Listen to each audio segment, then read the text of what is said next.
Hi there. You're going to call me Two-Petter for right now, because, well, that's the only name you know.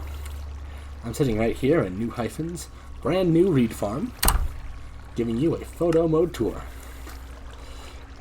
Sorry for the low fog, I got a bit of a potato here.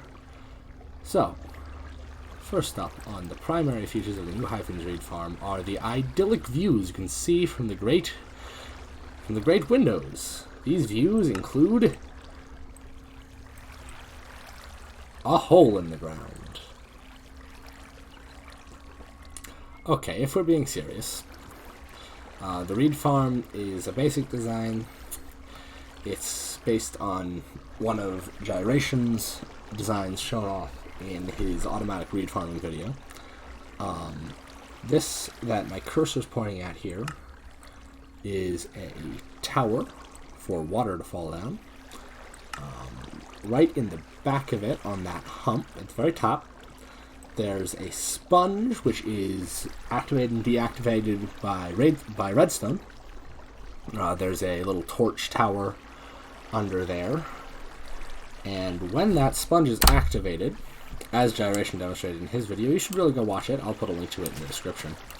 This water flows down and knocks out most of these reeds. Now, design doesn't work perfectly. Either I messed something up, or it's some issue relating to server lag. So this button here will activate the water cycle, and so the water will go away, and then when it comes back, it'll update the reeds, show that there's no water below them, and break them all. It might be that I don't let the water drain all the way, but it doesn't quite break all of them.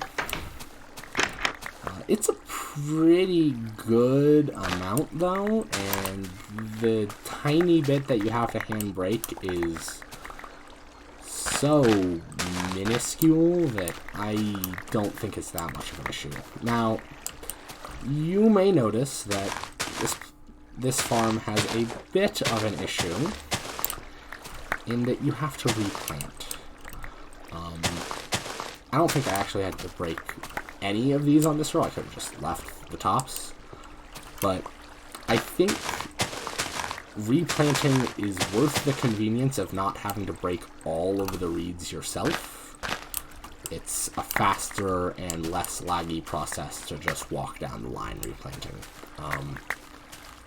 And so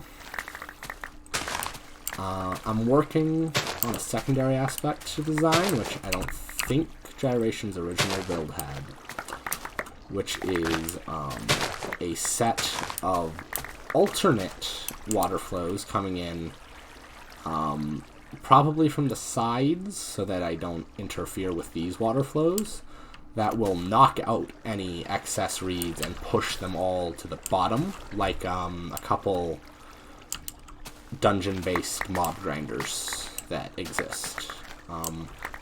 I'm not quite sure how to do that. My other thought is that I could get a sponge and 4 holes in the ceiling, one for each row of reeds, and then the sponge stops a bit of water from flowing down onto it, and when the sponge is deactivated, so there will be a second line of redstone coming up to the top of the building, deactivating this sponge when it activates this one, which is going to be handled by a torch inverter. And when that sponge deactivates, water rushes down and knocks out any extra reeds. My only possible issue with that is going to be these couple empty spots, which are essential for the farm to function, and I'm worried that having 2 water sources filling them might mess up the draining system and sort of break the farm. It'll take some testing, but this was mostly just to demonstrate how the farm was built and how it's supposed to be operated. Hope you enjoyed.